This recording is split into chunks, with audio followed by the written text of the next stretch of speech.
4 years ago, the United Nations convened the inaugural Food Systems Summit to galvanize global transformation in the way we produce, process, distribute, and consume food.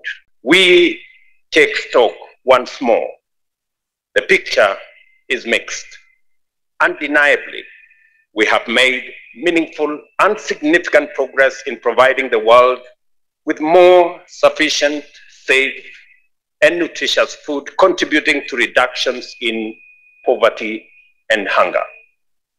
The global food system now contributes between 10% and 12% of global GDP, translating to about $8 trillion. This progress has improved livelihoods, created new opportunities, and raised living standards for millions worldwide. However, this encouraging trajectory is not universal. Starvation, malnutrition, and undernutrition remain a harsh daily reality for far too many. At the same time, health challenges such as obesity and diet-related diseases are increasing at an alarming rate, causing illness and hampering socioeconomic development. It is still possible to reorganize global food systems to accelerate progress towards the SDGs and broader sustainability goals. This requires coordinated focus on 6 key priority areas. First, we must integrate food system strategies into national policies. A unified value chain approach can address interconnected challenges from food and nutrition insecurity to public health and environmental degradation, including climate change. Second, we must strengthen the governance of food systems. Fragmented global responses are counterproductive, and we need stronger policy coherence, greater transparency and accountability, including evidence-based decision-making and capacity building at all levels. Third, research, technology, and innovation hold immense promise for transformation. We must support academic and research institutions with the infrastructure they require, while significantly scaling up investment in digital technologies, artificial intelligence, and climate-smart agriculture. Environmental pressures, including climate change, water and air pollution, biodiversity loss, and soil degradation are causing productivity losses nearly equivalent to 12% of global GDP. Data further reveals that current food systems account for over a third of greenhouse gas emissions, 80% of biodiversity loss, and significant pollution globally. These issues are worsened by widespread poverty and rapid demographic shifts, conflicts, high costs of nutritious diets, and weak governance structures. Food markets, while a source of hope, are increasingly volatile. Despite positive production forecasts, erratic weather, trade tensions, and supply chain disruptions are driving up food prices.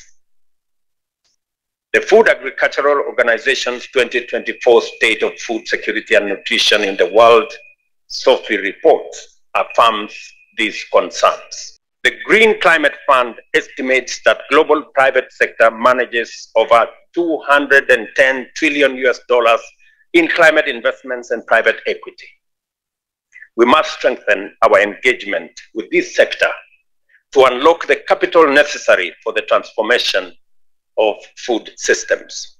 And finally, and of critical importance, we must improve access to finance.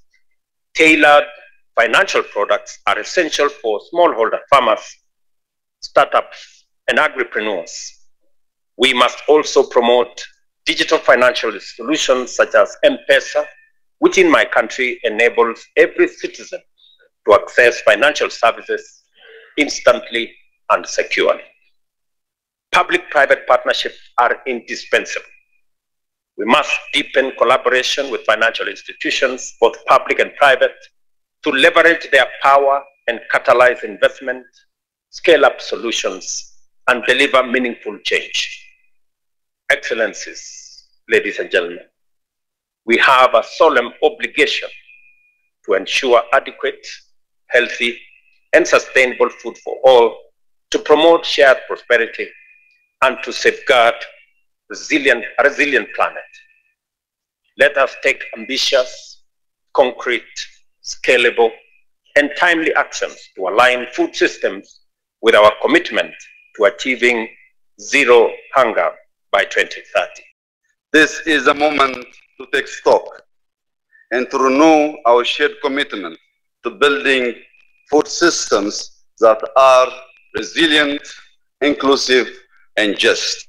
Globally, food systems are facing immense pressure from climate shocks, conflicts, inequalities, and economic disruptions.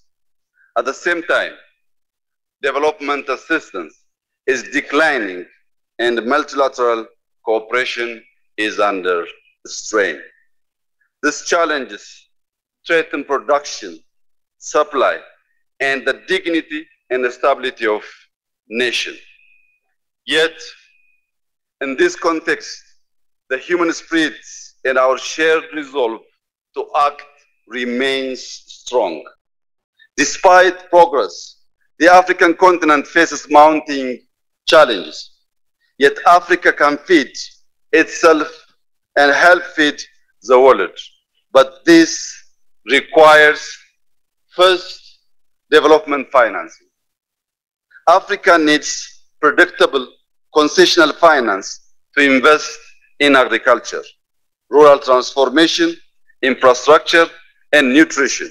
Global food insecurity still affects around 10% of the world's population.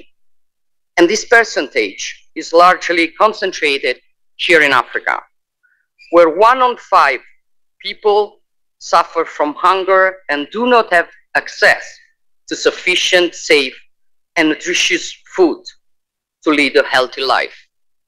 And we know very well that when people do not have access to sufficient food or lose the means to produce it, the consequences can be catastrophic. Poverty worsens, conflicts intensify, and communities become more vulnerable to violence, terrorism, or forced migration. Food insecurity is therefore, in its every aspect, a political issue, but not only. It is also, and above all, an economic issue.